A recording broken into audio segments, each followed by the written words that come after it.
Vanessa Willie is a certified relationship coach and an associate of the Institute of Family Systems Engineering. Wow, that's a mouthful.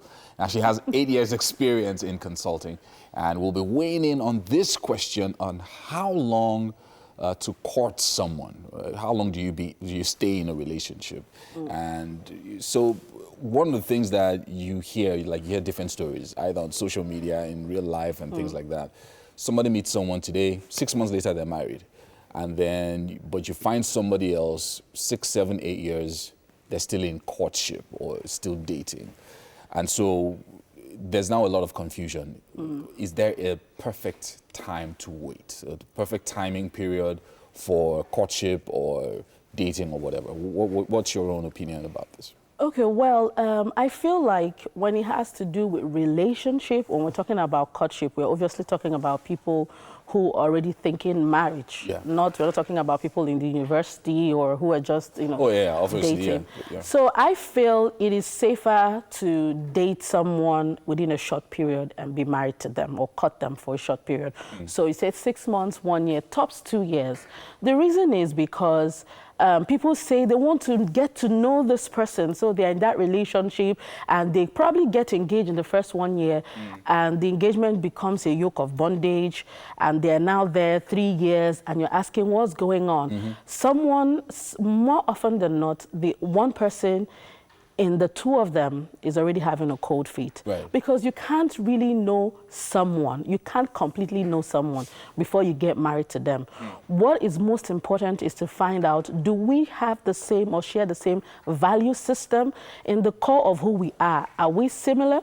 You don't have to be similar in, oh, I like food, or we finish our sentences together and things like that. But are you compatible? Are you spiritually, physically, medically, intellectually, emotionally compatible? These are things that needs to be in place. And you can find this out within the first 6 months, 1 year, being in that relationship. So short to medium term is better. So 6 months, 9 months, 1 year is good. Perfect. Yeah. And especially for people who are wanting to abstain, or I don't want to have sex, or let's wait until we get married. How do you sustain that sexual tension for 2 years, 3 years going on and nothing is happening? And you guys see, I mean, when you're in love with someone, those emotions, become very heightened. You want to do many stuff with that person, and also... How about the situation? Because a lot of times, especially with the guys, so a guy is a lady in a relationship or in the courtship, and it looks like, okay, this is supposed to lead towards marriage. And so that's the idea both of them have. But it then seems like the lady is waiting. So there's this waiting period where the lady doesn't really know what's on the guy's mind. Yeah. Is she waiting for him to propose? Should she broach the question and all of that? What should the lady do in this kind of situation? So it's been 9 months, it's been 1 year, it's getting over. So it's now progressing to an open-ended kind of a thing. What should she do in that kind of instance? I feel like every human being should have value for their time, because life is calibrated in time. So if you're someone who has value for time, you can't afford to be in a relationship for too long and waiting, when should I ask or when should you ask? So let me give you a typical example with myself. So I met my husband and then we started. The initial arrangement was, of course, we're talking marriage. I've come of age and all. And then 4 months down the line, I started, what is this guy really waiting for? Right. Then I asked him the question, so what are we doing? Are we dating? Are we courting? And then the dude goes, actually, we're just good friends. I'm like, huh? I'm like, you've got to be kidding me. And he said, no, that we are very good friends, that I want to get to know you and things like that. Yeah. That he's thinking about that, but I overwhelm him. Now he's a reserved person, I'm an outgoing person. And I'm like, so I overwhelm you.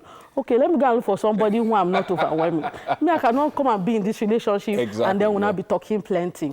So, but because we have exchanged a lot of value within that short period of time, even when we broke up, I mean, within 3 weeks, he was back. And now I've given him enough time to go and think about it. Yes, to go and think about it. It is very critical. There are 3 stages in that relationship when you're courting someone. There's a friendship stage when you're having butterflies in your stomach, and then you get to the conflict resolution stage. Now, a relationship that will end up in marriage or will break up has to pass through that test of conflict resolution. If you're not able to have that misunderstanding and be able to come back together, you won't get to the final level where friendship has now been solidified. Now you are now confident to say, I can go the long haul with this person. So a lot of relationships end up at that second stage. After the butterflies, they begin to have doubts themselves. Am I really sure I made the right decision? They haven't been able to manage that conflict So what you're saying here is, at the end of the day, I mean, if I'm thinking about marriage, whether I'm a guy or a girl, I should be able to approach my partner and tell them that, look, okay, where are we going with this? Yes, but not in the first 1 week, of course. If you have that in mind, go into that relationship and give it your best. Put your best foot forward. Exchange enough value that makes you missed. If anything happens, that process of missing you've created enough vacuum in that person to be able to think, I can't do without this person. I really feel empty without this person, and they can come back.